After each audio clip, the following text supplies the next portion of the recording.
باس لە ئەو بڕیارەی وەزارەتی نەوتی عێراقەکەین کە داویەتی بۆەوەی کە گرێبەستە نەوتیەکان ڕادستی نەوتیەکانی هەرێمی کوردستان ڕادستی حکوومەتی عێراقی وەزارەتی نەوتی عێراق بکرێت بۆی پێداچوونەوەی پێدا بکرێت. دیارەمە بابەتێکی گەرمی ڕۆژە کە زۆربەی لایەنەکانیش باس لەوە دەکەن بە بۆنی ڕۆژی ببورن. وەزارەتی نەوتی عێراق ڕێکارەکانی پێداچوون و بەگرێ بەستە نەوتیەکانی هەرێمی کوردستانی دەست پێکرد و هەرچەندە تا ئێستا ئومێد نییە کە حکوومەتی داهاتوی عێراق کەی پێگەهێنرێت و چۆن پێگەهێنرێت، بەڵام مستەفا کازمی ئەوێت پرسی نەوت لە چوارچێی بڕیارەکانی دادگای فیدرالیدا یەکلای بکاتەوە. پرسیارەکەوێن بابەتە تا چەندە سوودی بۆ هەرێمی کوردستانە بێت یاخود زەرەری بۆ بکاردانە و لێکەوتەکانی بۆ سەر هەرێمی کوردستان شێبێت. سەبارەت بەم بابەتە میوانداری دکتۆر نەرمین معروف ئەندامی ئەنجومەنی نوێنەرانی عێراقمان کرد و ڕاستەخۆ لە ستودیۆ لەگەڵمانە خات و نەرمین بەخێر هاتی. بەخێر بیت سپاس بۆ ئامادەبوونێت. ئەمەوێت سەرەتا لەوە دەست پێ بکەم بڕیارەکەی وەزارەتی نەوتی عێراق لە چیەوە سەرچاوەی گرتووە و بۆچی لەم کاتەدا و بڕیارەی دەرکردووە؟ بەڵێ دیارە وەکو بەڕێستان ئاگادارن بابەتی نەوت بابەتێکی ئاڵۆز و ساڵانێکی زۆرە ناکۆکیێکی زۆر هەیە لە نێوان حکوومەتی هەرێم و هەروە حکوومەتی فیدرال لەسەر مەسلەی فرۆشتن و گرێبەستە نەوتیەکانی هەرێمی کوردستان کە کردوێتی لە ماوەی ساڵانی ڕابردووە. ئەم بڕیارە نوێی وەزارەتی نەوتی عێراقی بۆ ئەو چەند بڕگەی کە لە بڕیارەکەی هاتووە پەیوەستە بە جێبەجێکردنی بڕیاری دادگای فیدرالیەوە کە مانگی دوو یا لە کۆتاییەکانی مانگی دووە ئەو بڕیاری دەرکرد بەوەی کەوە گرێبەستەکانی حکوومەتی هەرێم نادەستورین یاخود نایاسایین. هەر بۆیە بۆ جێبەجێکردنی ئەو بڕیارەی دادگای فیدرالی حکوومەتی عێراقی هەنگاوێکی ناوە کە لە 24 مانگی سێ بڕیارێکی دەرکرد بۆی کەوا لە ماوەی 15 ڕۆژە حکوومەتی هەرێم پێویستە کۆی ئەو گرێبەستە نەوتیانەی کەوا کردوێتی لە ماوەی 18 ساڵی ڕابردووە ڕادستی حکوومەتی عێراقی کات و ئەو گرێبەستانە پێداچوونەوەی پێ بکرێت لە ئەنتیمی شارەزا پسپۆڕەوە و بگونجێنرێت لەگەڵ یاسابەرکارەکانی عێراقا و لەمان کاتیشە حسابێکی بانکی بکرێتەوە لە یەکێک لە بانکە جیهانیەکانە بۆ ئەوەی کەوا هەموو داهاتی نەوتی هەرێمی تیا تۆمار بکرێت و لەمان کاتیشە کۆمپانیەکدا بمەزرێنرێت لە با بڵێن لە عێراقا کە بارگای سەرەکیەکەی لە شاری هەولێر بێ بۆ ئەوەی کەوا هەموو پرۆسەی نەوتی هەرێم لە ڕێگەی ئەو کۆمپانیەوە ئەنجام بدرێ. ئەمە بەشێکە لەو بڕیارانەی کۆکوتمان یاخۆ ئەو هەنگاوە کرداریانەی کەوا پێیوەستە بە بڕیارەکەی دادگای فیدرالیەوە، بەڵام خۆی بۆ خۆی مەسلەی تەوقیتکردنەکەی تا ڕادەیەکی زۆر توانین بڵێن بارگاویە بۆ گرژی و ئاڵۆزیە سیاسیانەی کە ئەمڕۆ عێراق پێهاتێ پاڕێ پەیوەندیەکانی کورد وەکو پێکهاتەیەکی سەرەکی لە ناو وڵاتی عێراقا و هەڵوێستی هێزە سیاسیەکان و هێزە کوردیەکان بەرامبەر بە پێکهاتە یاخود بە مۆدێلی حکومڕانی عێراق و ئەو حکوومەتێک کە چاوەڕوانەکرێتەوە لە داهاتووە پێک بهێنرێ. هەموو ئەمانە تا ڕادەیەکی زۆر توانین بڵێن لە پاڵ هۆکارە ناوخۆیەکانە هۆکاری دەرەکیش هەیە ململانی هێزە سیاسیە یاخود با بڵێن هێزە نێودەوڵاتیەکان و هێزە ئەقلیمیەکان لەسەر مەسلەی بەرژەوەندیەکانیان لە ناو عێراقەوە ئەو بەرژەوەندیانیان تا چەندێک گرێدراوە بە پرۆسەی هەناردەکردن و فرۆشتنی نەوتی عێراق واروانە نەوتی هەرێمیش لە چوارچێوەی ئەم بەرژەوەندیانە هەموو ئەمانە کۆمەڵی فاکتەر بوون کەەوە پاڵنار بوون بۆی کەەوە دادگای فیدرالی عێراقی ئەو بڕیارە لە کاتی خۆیان دەربکە لە کاتێکا کە ئەم مەسلەی ناکۆکیە ڕەنگە زیاتر لە ینی لە با بڵێن 10 ساڵ بێ لە نێوان هەرێم و لە نێوان حکوومەتی فیدراڵا بوونی هەیە و هەر بخۆی ئەو بڕیاری دادگای فیدرالی لە ئەنجامی سکاڵایەک بووە کە 10 ساڵ بەر لە ئێستا کراوە ینی بەڵام بڕیاری لە نەدرابوو بەڵام وکوێل کوتم ڕەنگە گرفتە سیاسیەکان فاکتەرێک بووم بۆیکەوە ئەم بابەتە بژوڵێرن لە دژی هەرێمی کوردستان. باشە خاتو نەرمین بە شێوەیەکی گشتی مەترسیەکانی ئەم کردارکردنە بەم بڕیارە کە هەنگاوی کردداری نراوە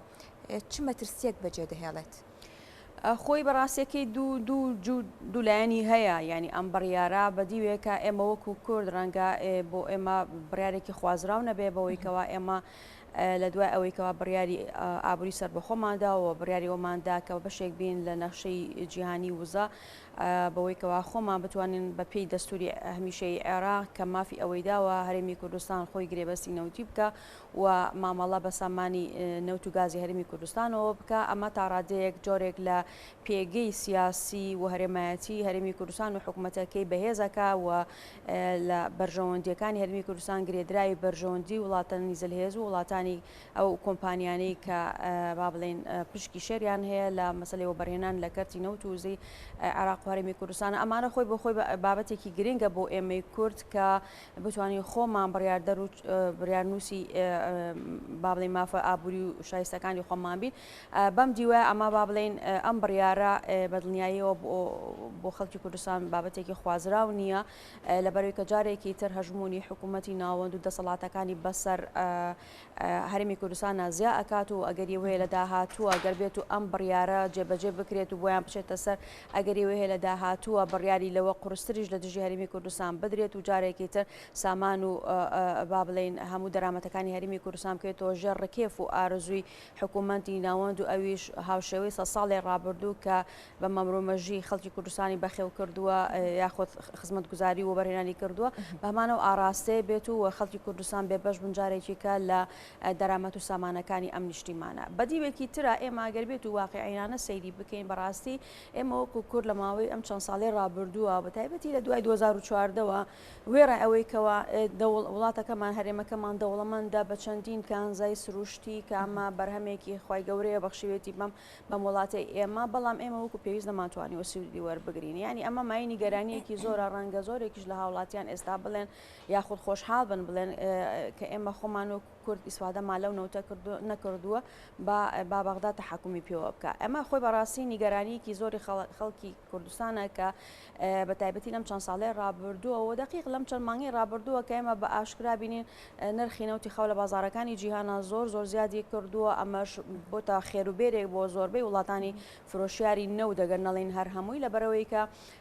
توانراوە لە ڕێگەی بەرزبوونەوەی ئەم نرخی نەوتەوانێ داهاتێکی زۆرتر دەستەبەر بکرێت بۆ حکوومەت و ئەو داهاتەش بەکاربهێنێتەوە بۆ خۆشگوزرانی و خزمەتکردنی کۆمەڵانی خەڵک بەڵام ئێمە بەداخەوە لەگەڵ زیادبوونی نرخی نەوتی خاوە بەڵام هێشتا ئەبینین کێشەی گەورەمان هەیە هێشتا لە قەیرانی دارایی دەرباز نەبووین هێشتا موچە لە کاتی خۆیان دابەش ناکرێت هێشتا موچە دوا ئەکەوێ ئەمەش گلەی و گازندەی کۆمەڵانی خەڵکی دروست کردو هێشتا خزمەتگوزاریەکان وەکو پێویست پێشکەش ناکرێت کە لە کاتێکە ئێمە باشە زانین حکوومەتی هەرێم یەکێ لەسەر چاوەسەرێکیەکانی ئەگەر نەڵین هەمووی لە ڕەنگە لە 90 داهاتەکانی نەکات حکوومەتی هەرێم بەڵکو حکوومەتی عێراقیش لە فرۆشتنی نەوتی خاوەوە سەرچاوی گرتووە لە کاتێکا بینین ئێمە بەهۆی ئەو بارودۆخە ئابووری کە سەرتابای جیهانی گرتووە بە تایبەتی ئەو ناکۆکی و گرژیانەی کەوتوتە نێوان وڵاتی رووسیا وڵاتی ئۆکرانیا کەوای کردو لەسەر ئاستی جیهان نرخی وزە زیاد بکە ئەکامە و کوتم خێر و قانزاجی وڵاتانی فرۆشیاری نەوت و زەیتایە بەدیوێکی ترە بۆتە هۆی گرانبوونی نرخی خۆراک لەسەر ئاستی جیهان کە ئەمە ژوای کردو ئەو وڵاتانی کەەوە هاوردەکاری خۆراکن و بە عێراقی شەوانەیە بارگرانەیەکی زۆر بکرێتە سەر ژیان و گوزارانی کۆمەڵانی خەڵک بە تایبەتی ئەو توێژ و خەڵکانی کەەوە داهاتێک و دەساتێک و دەرامەتێکی سنوورداریانەیە ئەمە وای کردووە لە وڵاتی وەکو عێراقا بە هەموو ئەو گرفتانەشیکەوە هەیە لایەنە سیاسیەکان یاخود حکوومەت بیر لەوە بکاتەوە کە دەرچەیەک هەنگاوێک بنێ بۆ کەمکردنەوەی ئەو بارگرانی کەوا لەسەر هاوڵاتیان و بە تایبەتی هەژاران و کەم دەرامەتان بەوەی کەوا لە ماوەی ئەم دو هەفتەیە ڕابردووە پرۆژە یاسایەکی پێشکەش کردووە کە بۆ پاڵپشتی بە پەلەی ئاسایشی خۆراکە بۆ ئەوەی کەوا بتوانێت سوود لە داهاتە زیادەکانی نەوت وەربگیرێت و بتوانێت بەگەر بخرێتەوە بۆ خزمەتی کۆمەڵانی خەڵک لەگەڵ هەموو تەحەفوزاتمان لەسەر مۆزوعی پرۆژە یاساکە و ناوەڕۆکەکەی بۆی کەوا هیچی بۆ کوردستانیانە بەڵام وەکو بیرۆکەکە باز لەواکەینکەوە نەک تەنها عێراق بەڵکو زۆرێک لە وڵاتانی تریش ئەیانەوێت سوود لەو زیادەیە وەربگرن کە لە داهاتی نەوتەوە دەستیان کەوتووە لەم چەند مانگەی ڕابردووە بەڵام بەداخەوە لە هەرێمی کوردستانە ئەمە بەدی ناکرێت. بەڵێ دکتۆرە نەرمین وەک پێشتریش باست کرد دائیمەن هەر بڕیارێک دەرەکرێت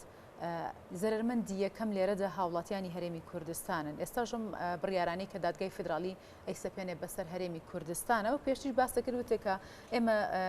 بەوە ڕاهاتوین کە خاوەندارەتی ئەو بەرهەمانەیە خۆدە و بابەتانە بکەین کە لە ناوچەکەی خۆمانجا هەیە لە ئێستاشدا حکوومەتی فدرالی دەیەوێت پێداچوونەوە بۆ گرێبەستەنەوتیان بکات و گرێبەستەنەوتیانە تەسلیم بە وەزارەتی نەوت بکرێتەوە بۆی خۆی پێداچوونەی پێدا بکات. گاردانەوەکانی هەرێمی کوردستان سەبارەت بەم بڕیارانی حکوومەتی فدرال دادگای فدرالی تا ئێستا چی بووە؟ خۆی ئاشکرایە کە بڕیارەکانی دادگای فدرالی بڕیاری قاتعین واتە بابەتێک نین کە دووبارە ینی تاعنی لێ بدرێتەوەوانە یاخۆ ناڕزایەتی لەسەر دەبڕێ بۆی کەوا ئێمە جێبەجێ نەکرێ ینی بڕیارەکان خۆی بۆ خۆی بڕیارێکی قاتعیە کە بێ ئەو لایەنەی کەوا ئەو بڕیاری بەرامبەر دەرەچێ ینی جێبەجێ بکە ئەمە پێیوەستە بەوەی کەوا ئێمە ڕاستە وەکو هەرێمی کوردستان با بڵین معنین بە پرۆسەکەەوە بەڵام بەدڵنیاییەوە هەمیشە فاکتەرە سیاسەکان هۆکارێکن ینی لە پاڵ فاکتەرە ئابوووریەکانە لە مێژیشەوە وتراوە یانیڵێ سیاست و ئابووری دوو دیوی یەکدراون واتە هەمیشە ئەم دوو بابەتە گرێدراوی یەکترن لێرانەیە ڕۆڵی هەرێمی کوردستان پێویستە ئەم حقیقەتانە لە بەرچاو بگرێ ینی بە مەسلەی عینادیکردن و بەوەیکەوە بە هیچ شێوەیەک ئێمە ئەم دۆسێ ڕادەست نەکەین ڕەنگە وەکوتم لە داهاتووە بڕیاری قورستر دژی هەرێمی کوردستان بەکاربێنێ بە تایبەتی ئێمە خۆمان باشە زانین کە ئێستاشی لەسەر بێ بەشێکی زۆر لەو پارێکەوە پێویستمانە بۆ دابشکردنی موچە کە ئێستا لە ئێستا بۆ تا بڕی 200 ملیار ماگانە چاوەڕێواکەنکەوە لە بەغداوە ئەو بەشە داهاتی هەرمی کوردستان بگاتەوە کولانی کەم موچەی پێدابش بکرێت لەبەر لەگەڵ دواکەوتنی ئەم بڕەپارەیە بینی پرۆسی دابشکردنی موچە دو ئەکەوە خاوە بێتەوە لە کاتی خۆیان دابش ناکرێ و گلەی گازندەشی هاوڵاتیان و کۆمەڵانی خەڵکو بە تایبەتی موچە خۆرانی لێ ئەەکەوێتەوە ئەمەش پێمانەڵێ ئێمە ناتوانین لە پشکەینە بەغا و لە هەمان کاتیشە ئەم پرۆسەیە وەکوتم ئەم دۆسێکی هەستیارە ئایندەی هەرێمی کوردستانی پێوە بندە لە هەردوو دۆخەکەی پێویستە مامەڵە بە ژیرانە بکرێن نەگەوەیکەوە بە تەواوی ئێمە با بڵێن بە تەواوی بڵێن ئێمە ئەم پابەت نابین ئەو بڕیارە و ڕەنگە ئەمە لەسەر ئایندەی پەیوەندیەکانمان لە ڕووی سیاسیەوە لەگەڵ لایەنەکانی تری عێراقا گرژی تێ بکەوە بە تایبەتی ئێمە لە سەروبەندی دروستکردنی حکوومەتێکی نوێن بۆ عێراقا و لە دوای ئەو هەڵبژارنانەی کە لە مانگی دەی ساڵی ڕابردووە ئەنجام درراوە کورتیش ئێوێ پێکهاتێکی سەرەکی ناو ئەم حکوومەتە نوێی عێراقبی ئەمانە خۆی بۆ خۆی ناکرێت ئێمە با بڵین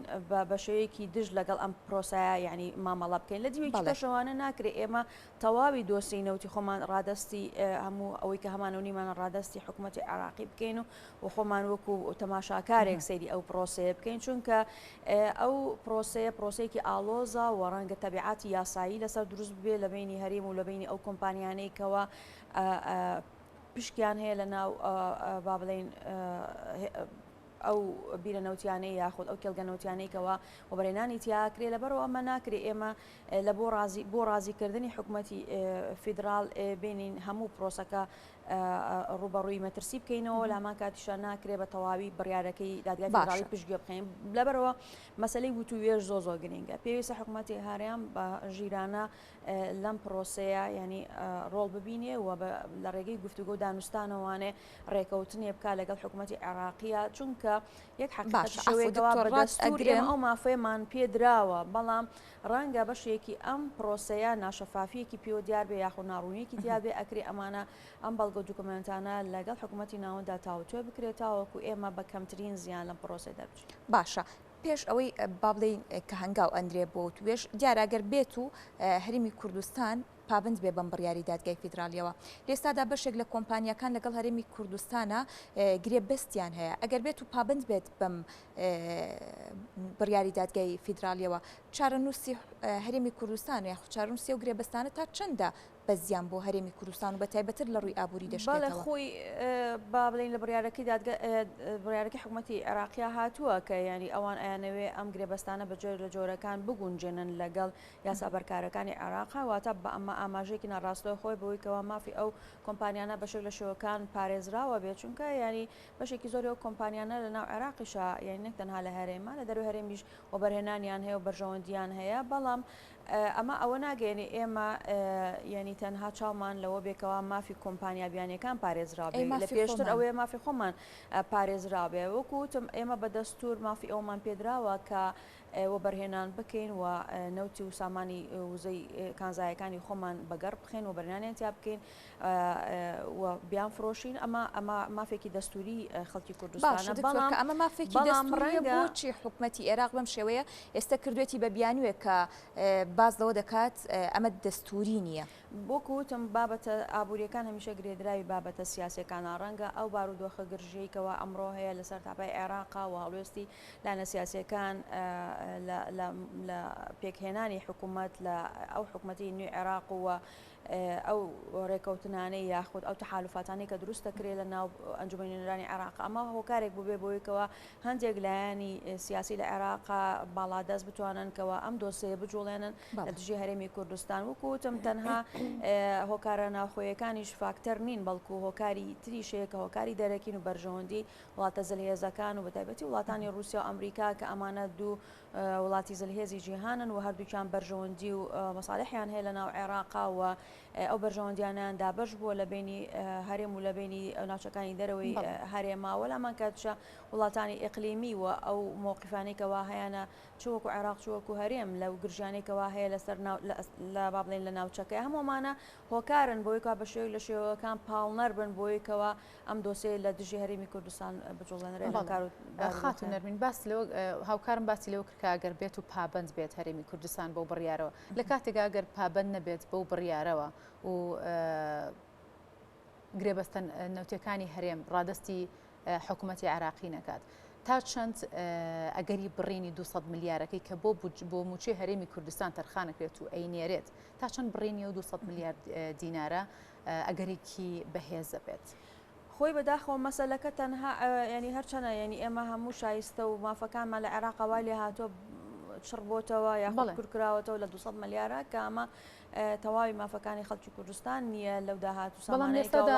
هاوڵاتیانی عێراقی بەڵام خۆمان پێشتر بینیمان لە ماوەی ساڵانی ڕابردووە کە لە بەتایبەتی لە ساڵی 2014ەوە لە سەرەتای دەستبردن بۆ دۆسەی نەوت و فرۆشتنی نەوت و سەربەخۆکردنی ئابووری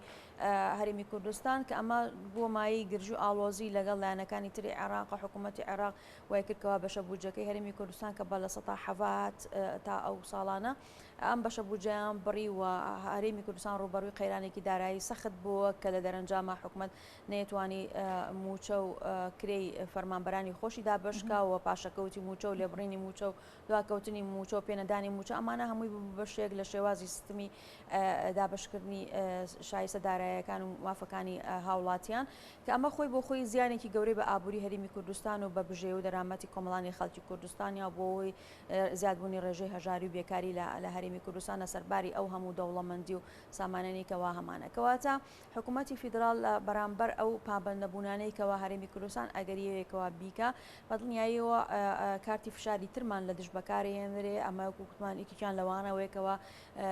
تێکچوونی ئەو پەیوەندیەوەکە ئەو بەشە داهاتێکەوە هەشمانە بیبڕن ئەمە لە لایەکی کەشەوانێ ئەتوانێت سکاڵات و مارکات لەسەر ئەو کۆمپانیانەی کەوە مامەڵە بە نەوتی هەرمی کوردستانەوەکەن چ لە دەرێنان چ لە فرۆشتن چ لە گواستنەوەی کە ئەمەش واکە ئەو کۆمپانیانە نەوێرن کە بەردەوام بن لە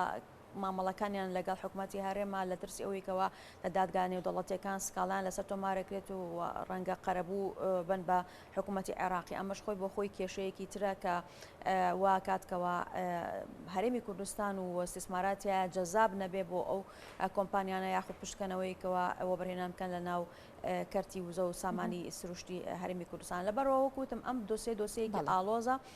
بەرژەوەندی تەنها خۆمانیتیانە بەڵکو بەرژەوەندی کۆمپانیا زلهێزەکان و وڵاتە زلهێزەکانیشی پێوە بەندە لەبەرەوە ئەبێ هەرمی کوردستان زۆر بە وریاییەوە ئەو بە زۆر بە ژیرانە مامەڵ لەگەڵ ئەم دۆسەیە بکە و دوجارش ئێمە بەشێکی ئەگەر ڕایار بێکە بەشێکبین لە ناو ئەم عێراقەیە پێویستە دوجار ناوماڵی خۆمان ڕێ بخێنەوە وابێکە ئێمە بە دانوستان لەگەڵ لایەنەکانی تری عێراقا ئەم دۆسەیە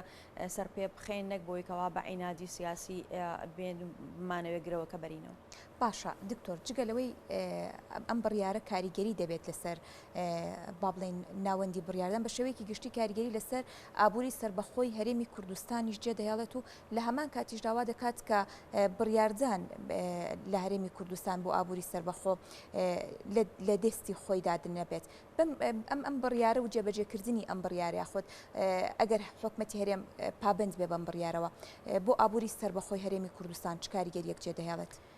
ڕاستیەک هەیە وەکو ئابووری ناسێک با بڵێم شتێک نییە ناو ئابووریە بە ناوی سربەخۆ بەڕاستی ئێمە دوجار وەکو هەرێمی کوردستان هەرێمێکی فیدرالین لە ناو وڵاتی عێراقا ئەم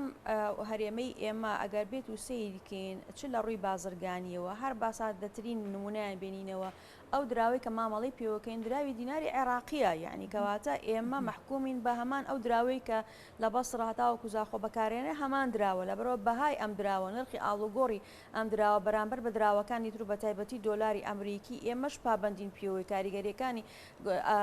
ناجێگیری بەهای ئەم دراوەش و هێزی کڕینەکەشی پەیوەندی هەیە بە ژیان و گوزەرانی هەموو کۆمەڵانی خەڵکی کوردستانەوە ئەمە لایەک و لایکی کەشەوە ئێمە پەیوەندی ئاڵوگۆڕی بازرگانیمان هەیە ئێمە هەرمی کوردستان وڵاتێکی سربەخۆ نییە تاوەکو بە ئارەزوی خۆی بڵێ سنوورێکی تایبەتی دیاریکراوی خۆمم هەیە و ئەتوانم مامەڵە لەگەڵ ئەم وڵاتە بکەم لەگەڵ ئەو وڵاتەی نەکەم ئێمە بەشێکی لە ناو ئەم عێراقەیە وەکوتم مامەڵەی ئابووریمان هەیەوە جگەلەوە بەشێکی تری با بڵێن بژێوی خەڵکی کوردستان بەندە بە سەلاحیەتەکانی حکوومەتی فیدراڵەوە ینی بۆ نمونە لە بابەتی خۆراکە ئێمە زانین تا ئەم دقێشی لەسەر بێ بەشێکی زۆر لە پێداویستی خۆراکی سەرەکیەکانی هاوڵاتیان بە خەڵکی کوردستانیشەوە لە ڕێگەی کۆبوونی خۆراکەوە دەستە بەرەکرێواتەوەی کە لە ناو خەڵکە پێوترێ بایعی ئەمەش کە لە سەلاحیەتی حکوومەتی فیدراڵەوە لە ڕێگەی حکوومەتی ناوەندەوە ئەم بەشە خۆراکە دابی نەکرێت بۆ هەموو خەڵکی عێراق بە هەرمی کوردستانی شۆکەواتە ئەمەش بەشێکی ترە لە ئەو مامەڵە ئابوووریانەیە کەەوە هەرمی کوردستانە بەستێتەوانێ بە حکوومەتی فدراڵ و ناوچەکانی ترەوە جگەلەوەیکەوە ئێمە بەروبوومێکی زۆری خۆماڵی ناوخۆمان هەیە بە تایبەتی بەروبوومە کشت و کاڵیەکان کە بەشێکی زۆری ئەم بەروبوومانە لە بازارەکانی ناوەڕاست و باشووری عێراقا ساغەکرێتەوانێ ینی ئەگەرچی تا ڕادێک ڕەنگە بەشێکی بتوانین هەردەی وڵاتانی تر بکەین بەڵام دوجار ئێمە بازارێکی نزیکتر هەیە بۆ خساخکردنەوەی ئەم کەلوپەلانەی کە بازارەکانی ناوەڕاست و باشووری عێراقەکەواتە ئێمە شتێک نییە بۆیکەوە ئێمە بڵین خۆمان سەر بەخۆین ڕەنگە لە مەسلەی دۆسینەوە تا خوازیاری ئەوە بوو بێتینکەوە هەرمی کوردستانیش بکەینە بەشێک لە نەخشەی وزەی جیهانی و ڕۆڵێکمان هەبێ و وڵاتانی زلهێز و کۆمپانیا بەهێزەکان و گەورەکان بە گرنگیەوە بڕوانە ئەم پێگە جوگرافیە و سیاسی هەرمی کوردستان بەڵام ئەمەمانای ئەوە نییە کە ئێمە بە تەواوی خۆمان داماڵین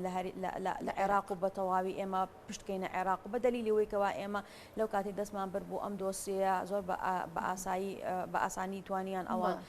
مەسلەی بەشە بودجەکەی هەرمی کوردستان ببڕن و هەرمی کوردستان ڕوبەڕووی ئەو قەیرانە دارایی و سەختە بکەین و کە تا ئێساش کاریگەریەکانی لەسەر توێژی موچەخۆران و کۆمەڵانی خەڵکی کوردستان بەجێ ماوە لەبەرەوە پەیوەندیەکی دروست لەگەڵ عێراقا و پەیوەندیەک مامەڵەیەکی لەسەر بنەمای دانوستان و گفتوگۆکردن بە دڵنیاییەوە ئەمە کلیلی چارەسەرە بێ بۆ ئەوەیکەوە ئێمە جارێکی کە ڕێگە نەدەینکەوە گرژە سیاسیەکان و هەڵوێستە سیاسەکانمان قەیرانی دارایی و ئابووری گەورە بۆ خەڵکی کوردستان و بۆ حکوومەتی هەرمی کوردستان دروست بکەن. بەڵێ خاتون نەرمین بۆ هیوای لە نەسیاسیەکانی ئێمەش بتوان بە شێوەیەکی ژیرانەوە خۆت ئاماژەت پێدا مامەڵە لەگەڵ بڕیارانی حکوومەتی عێراق و دادگای فیدراڵیا بکەن. دکتۆرە نەرمین معروف ئەندامی ئەنجومەنی نوێنەرانی عێراق سپاس بۆ ئامادە بۆ سپاس بۆ ڕوونکردنەوەکانە بۆ ئێمە. سپاس زۆر سپاس.